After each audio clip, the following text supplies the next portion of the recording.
दिनै दतमा ब्लक BPFनि 6थि बोसोरारि जथुमा जादों आरो बाहाय जोङो बाहागो लादों आरो बेजों लोगोसे बे समस्थिनि सिङाव थानाय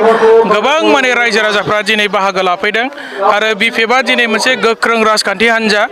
आरो बेनिखायनो दिनै जोङो जेराव मेल खुङो बाहाय रायजोफ्रा खोनाब्लानो गावबा गावनो गोसो जानानै गोबां माने हाजार हाजार बाहागो लानायखौ जोङो मोन्दों आरो जोङो सान्दों फैबाय थानाय 2025 मायथाइनि बिटिसिनि बिसायख'थियाव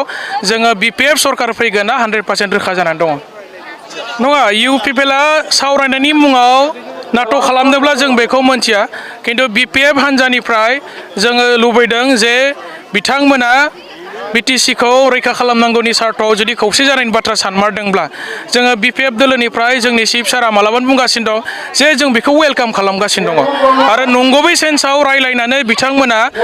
माने सावरायनायखौ जोङो लुबैदों। दा सावरायनायनि मुङाव जाहाथे राजखान्थि खालामा, सावरायनायनि मुङाव जाहाथे BPFखौ गाज्रि खालामनो, BPFखौ फोजोबस्रांनो, BPFखौ BTCनिफ्राय गैया खालामनो जाहाथे बेबायदि सिङाव बिथांमोना जाहाथे बेबायदि अन्य रोखोमनि बेबायदि जाहाथे खैसारि खालामा जोङो बेखौ लुबैदों। सावरायनायनि मुङाव जाहाथे मोजां गोसोजों सावरायो, सावरायनानै खौसे जायोब्ला जोंनि थाखाय मोजां, बे बाथ्राखौ जोङो सानफ्रोमबो वेलकाम खालामगासिनो दङ। गोबां माने दैदेनगिरिफ्रा जोंनावबो जइन जादों आरो जोंनिफ्रायबो साफा सानै मालाबा सोरबा जोंथ' माखासेखौ सिनाया माला BPF लिडारमोन गावबा गाव थांनानै बुंनानै लाहैलाबायो जे आं BPFनि आमुगामोन खिन्थु बिथांमोना